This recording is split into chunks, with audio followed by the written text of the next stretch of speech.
നമുക്കെല്ലാവർക്കും ഇഷ്ടമുള്ള ഒരു വിഷയമാണ് ഉപ്പിലിട്ട ഐറ്റംസുകൾ. അതിൽ മാങ്ങയാവും ഒരുവിധം എല്ലാവരുടെയും ഫേവറേറ്റ് ആയിട്ട് വരിക. പക്ഷേ എല്ലാ സീസണിലും നമുക്ക് മാങ്ങ അവൈലബിൾ ആവണമെന്നില്ല. അപ്പോൾ മാങ്ങ സീസണിൽ നമുക്ക് അതൊന്ന് സ്റ്റോർ ചെയ്ത് വെക്കാൻ പറ്റുന്ന രീതിയിൽ, എന്ന് വെച്ചാൽ ഉപ്പിലിട്ട മാങ്ങ ഒരുപാട് കാലം കേടുവരാതിരിക്കാനുള്ള ഒരു കിടിലൻ ടിപ്പായിട്ടാണ് വന്നിട്ടുള്ളത്. അപ്പോൾ ടിപ്പ് നിങ്ങളെല്ലാവരും ട്രൈ ചെയ്യണം, എന്നിട്ട് അതിൻ്റെ ഫീഡ്ബാക്ക് അറിയിക്കണം. സ്റ്റിച്ചിങ് വീഡിയോസ് ഒന്ന് സ്റ്റോപ്പ് ചെയ്തപ്പോൾ നിങ്ങളൊക്കെ സപ്പോർട്ട് കുറച്ചിട്ടുണ്ട്, അത് ഭയങ്കര സങ്കടമാണ് കേട്ടോ. എൻ്റെ ചാനൽ സ്റ്റാർട്ടിങ് മുതലേ നിങ്ങൾക്ക് ശ്രദ്ധിച്ചാൽ മനസ്സിലാവും, ഞാനൊരു കണ്ടൻറ്റിൽ നിർത്തിയിട്ടേ ഇല്ല. എല്ലാ കാര്യത്തിലും സപ്പോർട്ടായിട്ടുള്ള ടോട്ടലായിട്ടുള്ള വ്ളോഗും അതുപോലെ ടിപ്സും കുക്കിങ്ങും എല്ലാം കൂടെ കുട്ടിക്കൊഴിഞ്ഞിട്ടുള്ളൊരു സാമ്പാറാണ് നമ്മുടെ ചാനൽ. എന്ത് കുട്ടീസിൻ്റെ കാര്യങ്ങൾക്കായാലും എന്തിനും ആർക്കും വന്ന് പോകാവുന്നൊരു ചാനൽ, അതാണ് എൻ്റെ ഡ്രീം. അപ്പോൾ നിങ്ങൾ ഇതിപ്പോൾ ടിപ്സാണ് എന്നൊന്നും വിചാരിച്ചിട്ട് കാണാതിരിക്കരുത്, സപ്പോർട്ട് എപ്പോഴും ഉണ്ടാവണം. അപ്പോൾ കൂടുതൽ നീട്ടി പറയുന്നില്ല, ഞാനിത് വിഷയത്തിലേക്ക് കടക്കുകയാണ്. ആദ്യം നമുക്ക് മാങ്ങയുടെ തണ്ടെല്ലാം ഒഴിവാക്കാം. തണ്ടും ഇലയെല്ലാം കൂട്ടത്തിലുള്ളതെല്ലാം ഒഴിവാക്കുക. ഇത് കോമാങ്ങയാണ്, ഈ നാടൻമാങ്ങ, നിങ്ങൾക്ക് ഏത് മാങ്ങ എടുക്കാം. എന്നിട്ട് അതിൻ്റെ തണ്ട് ഒഴിവാക്കിയിട്ട് ഈ അടിഭാഗം നമ്മൾ ഒരിക്കലും കട്ട് ചെയ്യരുത്, ഇങ്ങനെ ഒഴിച്ച് വെക്കുക.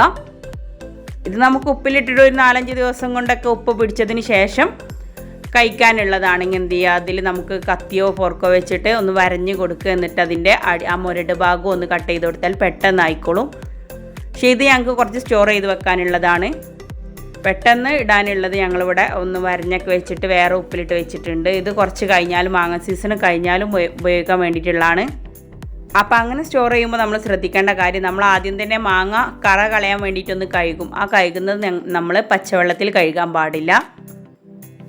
വെള്ളവും വിനിഗറും ഏകദേശം സെയിം അളവിലെടുത്തതിന് ശേഷം അത് നന്നായിട്ടൊന്ന് ചൂടായതിന് ശേഷം നമുക്ക് മാങ്ങ ഇതിൻ്റെ കറയെല്ലാം പൊട്ടിച്ച്, കറയൊന്ന് കളയാൻ വേണ്ടിയിട്ട് ഒരു 10 മിനിറ്റ് വെക്കുക. അതിൻ്റെ തണ്ട് പൊട്ടിച്ചതിന് ശേഷം എന്നിട്ട് ആ കറയൊക്കെ ഒന്ന് നമുക്ക് പച്ചവെള്ളത്തിൽ കഴുകിയെടുക്കുക. എന്നിട്ട് ആ പച്ചവെള്ളം ഒന്ന് ഒഴിഞ്ഞ് പോകാൻ വേണ്ടിയിട്ട് കുറച്ച് ടൈമും കൂടെ നമുക്കൊന്ന് കറയൊക്കെ ഒന്ന് നന്നായിട്ട് കഴുകി നല്ല രീതിയിൽ തന്നെ ഇത് കഴുകുക. നമ്മൾ ഇത് മാങ്ങ മുകളിൽ നിന്നും താഴേക്ക് ഇട്ടതല്ല, ഞങ്ങൾ ചാക്കിലാക്കിയിട്ട് മുകളിലേക്ക് ഒരാളെ കയറ്റിയിട്ട് ചാക്കിലാക്കിയിട്ടാണ് ഇത് ഇറക്കിയിട്ടുള്ളത്. അങ്ങനെ ഒരു കാര്യം കൂടി ശ്രദ്ധിക്കണം, നമ്മൾ മാങ്ങ ഒരിക്കലും പൊട്ടരുത്, മുകളിൽ നിന്ന് ഇട്ടിട്ട് ചതയരുത്. എന്നിട്ട് ഈ ചൂടുവെള്ളം നമ്മൾ വിനിഗറും വെള്ളവും സെയിം അളവിലാണ് എടുത്തിട്ടുള്ളത്. അത് വെച്ചിട്ട് നന്നായിട്ടൊന്ന് എല്ലാ ഭാഗത്തേക്കും സ്പ്രെഡാക്കി കൊടുക്കുക മാങ്ങയുടെ. എന്നിട്ട് ഇതൊന്ന് നമ്മൾ മാറ്റി വെക്കുക, 2 മണിക്കൂറെങ്കിലും ഇങ്ങനെ വെക്കുക. അതിന് ശേഷം വേണമെങ്കിൽ നമുക്കൊരു ടവൽ വെച്ചിട്ട് തുടച്ച് കൊടുക്കാം. അതല്ലെങ്കിൽ 2-3 മണിക്കൂർ വെള്ളം തീർത്തും അതിൽ നിന്ന് ഒഴിവാകുന്ന രീതിയിൽ വേണം അതെടുത്ത് വെക്കാൻ. ഇനി നമുക്ക് കുറച്ചും കൂടെ വെള്ളം തിളപ്പിക്കണം. ഇത് നമുക്ക് മാങ്ങ ഉപ്പിലിടാൻ വേണ്ടിയിട്ടുള്ളതാണ്. 1 ഗ്ലാസ് വെള്ളത്തിന് 1 ഗ്ലാസ് വിനിഗർ ആ അളവിലെടുക്കുക. ഇനി കുറച്ച് അധികം ഉണ്ട്, ഇത് അധികം മാങ്ങയില്ല. ഞങ്ങൾ ഇവിടെ ഉള്ള കുപ്പിക്ക് ഏകദേശം കണക്കാക്കി എടുത്തതാണ്. ഈ ഒരു കുപ്പിയാണ് ഞങ്ങൾ സ്റ്റോർ ചെയ്യുന്നത്, അടുത്ത വർഷത്തേക്കുള്ളതാണിത്. കഴിഞ്ഞ വർഷം ഞങ്ങൾ ഇതുപോലെ ഇട്ട് വെച്ചത് ഒന്നും ആയിട്ടില്ലായിരുന്നു. ഈ പ്രാവശ്യത്തേക്കും പൂപ്പലോ അതുപോലെ ഒന്നും ആവില്ല. ഇതിൻ്റെ കൂടെ തന്നെ നമ്മൾ ഇതിലേക്ക് എരിവിന് വേണ്ടി ഇടാനുള്ള പച്ചമുളക് അതുപോലെ കല്ലുപ്പാണ് ഇങ്ങനെ കൂടുതൽ സ്റ്റോർ ചെയ്യുന്നതിന് ഏറ്റവും നല്ലത്. പൊടിയുപ്പിനേക്കാളും കല്ലുപ്പാണ് നല്ലത്. കല്ലുപ്പും അതുപോലെ പച്ചമുളകും നമ്മൾ ഈ തിളപ്പിക്കുന്ന വെള്ളത്തിലേക്ക് വിനിഗറും വെള്ളം കൂടി എടുക്കുന്ന അതിലേക്ക് ഇട്ട് കൊടുക്കുക. ഇത് നമ്മൾ ആദ്യം തന്നെ ചെയ്ത് വെക്കണം. കാരണം എന്താണെന്ന് വെച്ചാൽ ഇത് തിളപ്പിച്ചിട്ട് നമ്മൾ ചൂടാറാൻ വേണ്ടിയിട്ട് മാറ്റി വെക്കേണ്ടതുണ്ട്. തിളപ്പിച്ച ഉടനെ തന്നെ നമ്മൾ അതിലേക്ക് ഇടാൻ പാടില്ല. അത് ആ കല്ലുപ്പാണ് ഇടുന്നത്, അത് കുറച്ചധികം തന്നെ ഇടാം. നമ്മുടെ പൊടിയെ പോലെ കറക്റ്റ് ഒരു അളവിൽ കിട്ടില്ല. ഇനി ഒരുവിധം നന്നായിട്ട് ഉപ്പുണ്ടായിക്കോട്ടെ. നമ്മൾ ഇതിൽ വരഞ്ഞൊന്നും കൊടുക്കാത്തതാണ്, അപ്പോൾ അതുകൊണ്ട് ഉപ്പ് പിടിച്ച് കിട്ടാൻ കുറച്ച് പാടുണ്ടാവും. ഉപ്പുണ്ടെങ്കിൽ അത് കേട്ട് വരാതിരിക്കുള്ളൂ. ഇതപ്പോൾ നമ്മുടെ മാങ്ങയെല്ലാം വെള്ളമൊക്കെ വാർന്ന് നല്ല ഉണങ്ങിയിട്ടുണ്ട്. ഞാനൊരു 4 മണിക്കൂറോളം തന്നെ ഇതിങ്ങനെ വെച്ചിട്ടുണ്ടായിരുന്നു. ഇതിൻ്റെ കറയൊക്കെ ഇട്ട് വെള്ളം എല്ലാം വറ്റി നല്ല ക്ലിയർ ആയിട്ടുണ്ട്. അതാ നിങ്ങൾക്ക് കാണുമ്പോൾ തന്നെ മനസ്സിലാവും, നല്ല ഉണങ്ങിയ പോലെയുണ്ട് മാങ്ങ കണ്ടിട്ട്. ഇനി നമുക്കിതിൻ്റെ ഈ ഭാഗത്ത് കൂടുതലായിട്ട് ഇതിൻ്റെ ഈ നമ്മൾ തണ്ട് ഒഴിവാക്കിയ ആ ഭാഗത്ത് നല്ലെണ്ണ, നമ്മൾ അച്ചാറിടാനും തലയിലിടാനൊക്കെ എടുക്കുന്ന എള്ളെണ്ണ ഇല്ലേ, അതാണ് എടുക്കേണ്ടത്.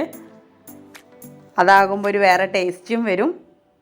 നമ്മൾ അച്ചാറെല്ലാം കേടുവരാതിരിക്കാൻ വേണ്ടിയിട്ട് ചെയ്യാറുള്ളത് നല്ലെണ്ണ ഒഴിച്ച് കൊടുക്കുക എന്നല്ല. ഇത് ഒഴിച്ച് കൊടുക്കണ്ട, പകരം ഇതിൻ്റെ ഈ തണ്ടിൻ്റെ ഭാഗത്ത് എല്ലാത്തിനും സ്പ്രെഡാക്കി കൊടുക്കുക. മാങ്ങയുടെ മുകളിലേക്ക് മായെന്ന് വെച്ചിട്ട് പ്രശ്നമില്ല, പക്ഷേ ഈ തണ്ടൊടിഞ്ഞ ആ ഭാഗത്ത് എന്തായാലും എണ്ണയുടെ അംശം ഉണ്ടാവണം. ഇനി ഇങ്ങനെ ആക്കി വെച്ചിട്ട് നമ്മൾ കുറച്ച് നേരം മാങ്ങ മാറ്റി വെക്കണം. അപ്പോഴേക്ക് നമ്മൾ വെള്ളം തിളപ്പിച്ചത് നന്നായിട്ട് ചൂടാറും. നന്നായിട്ട് ചൂടാറിയതിന് ശേഷം മാത്രമേ നമ്മൾ മാങ്ങ ഇട്ട് കൊടുക്കാൻ പാടുള്ളൂ. മാങ്ങ വേവാകാൻ പാടില്ല, കുക്കാവണ്ട. കുക്കാക്കിയാലും കുഴപ്പമില്ല, പക്ഷെ അങ്ങനെ ആകുമ്പോൾ പെട്ടെന്ന് അത് അലിഞ്ഞിട്ട് പൊട്ടും. മാങ്ങ ഉപ്പിലിട്ട് വെച്ചതായാലും അത് പൊട്ടിയാൽ അതിൻ്റെ ടേസ്റ്റും മാറും. അതുപോലെ ഇതിൻ്റെ ഈ തോടുഭാഗം പെട്ടെന്ന് അലിഞ്ഞിറങ്ങും. അപ്പോൾ പൂപ്പൽ നിറയാനും അതുപോലെ അതുവഴി പൂപ്പൽ നിറഞ്ഞിട്ട് അതുവഴി പുഴു വരാനൊക്കെ സാധ്യത ഉണ്ട്. ഒരിക്കൽ ഞങ്ങൾ അങ്ങനെ ചെയ്തിട്ട് ഇങ്ങനെ ഇട്ട് വെക്കുമ്പോൾ നമ്മൾ പ്ലാസ്റ്റിക് ബോട്ടിലിൽ ഇട്ട് വെച്ചാലും കുഴപ്പമൊന്നും വരുന്നില്ല. ആദ്യം ഇവിടെ ഞങ്ങൾ മാങ്ങ ഉപ്പിലിട്ട് വെച്ചാൽ പ്ലാസ്റ്റിക് ബോട്ടിലിൽ വെച്ചാൽ പെട്ടെന്ന് കേടുവരും.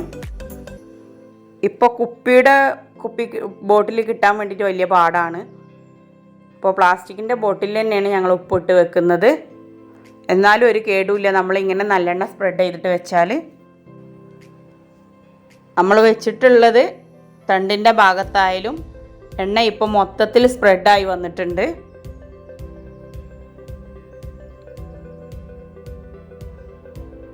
ഇതാ നമ്മുടെ വെള്ളം അപ്പോഴേക്ക് നമ്മൾ ഇതൊക്കെ ചെയ്ത് വന്നപ്പോഴേക്ക് മാങ്ങ നന്നായിട്ട് തിളപ്പിച്ചിട്ട് നിന്നിട്ടോ ഞാൻ. അത് ചൂടാറാൻ കുറച്ച് ടൈം മാറ്റി വെച്ചു. എന്നിട്ട് ഇതാ മാങ്ങ ഇതിലേക്ക് ഇട്ട് വെച്ചിട്ടുണ്ട്. മാങ്ങ ഇങ്ങനെ ഇട്ട് വെച്ചതിന് ശേഷം നമ്മൾ ഈ പാത്രം ഒരിക്കലും മൂടി വെക്കരുത്. അത് ഇച്ചിരി ഇതിലായാലും അതിൻ്റെ ആ ആവിയും, നമ്മൾ കറയുള്ള മാങ്ങയാണ്, അത് ഇടുമ്പോൾ ഒരു ഇത് കണ്ടോ, ഈ വെള്ളത്തിലേക്കും കറയുള്ള മാങ്ങയാണ്, അത് ഇട്ട് വെച്ചപ്പോൾ വെള്ളത്തിൻ്റെ ഒരു മാറ്റം വന്നിട്ടുണ്ട്. ഒരു അരമണിക്കൂറോളം തന്നെ നമ്മൾ ഇതിങ്ങനെ തുറന്ന് വെക്കണം. അതിന് ശേഷം നമുക്ക് ഇത് ബോട്ടിലേക്ക് ആക്കി മാറ്റാം.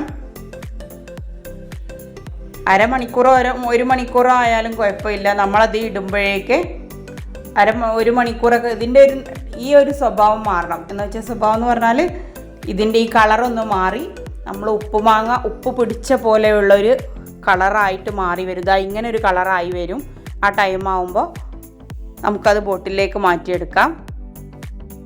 അപ്പോൾ ഇതിലൊരു എണ്ണയുടെ മയമൊക്കെ ഉണ്ടാവും. ഈ വെള്ളം തന്നെ അതിലേക്ക് മാറ്റി കൊടുക്കുക, ആ ബോട്ടിലേക്ക് ഇട്ട് കൊടുക്കണം. ചില മാവുകളിലൊക്കെ ഇടവിട്ട വർഷങ്ങളിലാണ് നമുക്ക് മാങ്ങ ഉണ്ടാവുക. അപ്പോൾ ഇങ്ങനെ ചെയ്ത് വെച്ചാൽ അടുത്ത വർഷം മാങ്ങ മാവിലുണ്ടായില്ലെങ്കിലും നമുക്ക് കഴിക്കാം. സീസൺ അല്ലാത്ത ടൈമിൽ നമുക്കൊരു ഉപ്പിലിട്ട മാങ്ങ കിട്ടുകയെന്ന് വെച്ചാൽ ഭയങ്കര രസമാണ്. ഇതെൻ്റെ ഉമ്മച്ചിയുടെ ഉമ്മ അവിടെ തറവാട്ട് വീട്ടിൽ ഉപ്പിലിട്ട് വെക്കാൻ വേണ്ടിയിട്ട് ചെയ്തതിന് ഒരു ടിപ്സാണ്. അപ്പോൾ എല്ലാവർക്കും ഹെൽപ്ഫുള്ളാവും, ഉറപ്പാണ്. എന്തായാലും ട്രൈ ചെയ്ത് നോക്കുക. എന്നിട്ട് ഫീഡ്ബാക്ക് ഞങ്ങളെ അറിയിക്കുക. എന്തെങ്കിലും ഡൗട്ട് ഉണ്ടെങ്കിൽ കമൻസിൽ വരിക. നമ്മുടെ സബ് ഫാമിലി ഇപ്പോൾ 21K ആയിട്ടുണ്ട്. പക്ഷേ അത്രയും പേരുടെ സപ്പോർട്ട് എല്ലാ വീഡിയോയിലും കാണുന്നില്ല. നിങ്ങളെല്ലാവരും നന്നായിട്ട് സപ്പോർട്ട് ചെയ്യണം. അപ്പോൾ ഇനിയും ഇതുപോലുള്ള ഉപകാരപ്രദമായിട്ടുള്ള ടിപ്സ് വീഡിയോസായിട്ട് ഞാൻ വരുന്നത് വരെ താങ്ക്സ് ഫോർ വാച്ചിങ്. ബൈ. നമ്മുടെ ഈ കൊച്ചു ചാനൽ സബ് ചെയ്യാതെയാണ് നിങ്ങൾ കണ്ടുകൊണ്ടിരിക്കുന്നതെങ്കിൽ സബ്സ്ക്രൈബ് ചെയ്യാൻ വിട്ടു പോവല്ലേ. അതിൻ്റെ കൂടെ തൊട്ടപ്പുറത്തുള്ള ആ കുഞ്ഞു ബെൽ ബട്ടൺ കൂടെ ഒന്ന് പ്രസ് ചെയ്യാമെന്ന് നമ്മൾ ഇടുന്ന എല്ലാ വീഡിയോസും നിങ്ങൾക്ക് നോട്ടിഫിക്കേഷനായിട്ട് വരും. Thanks for watching. ബൈ.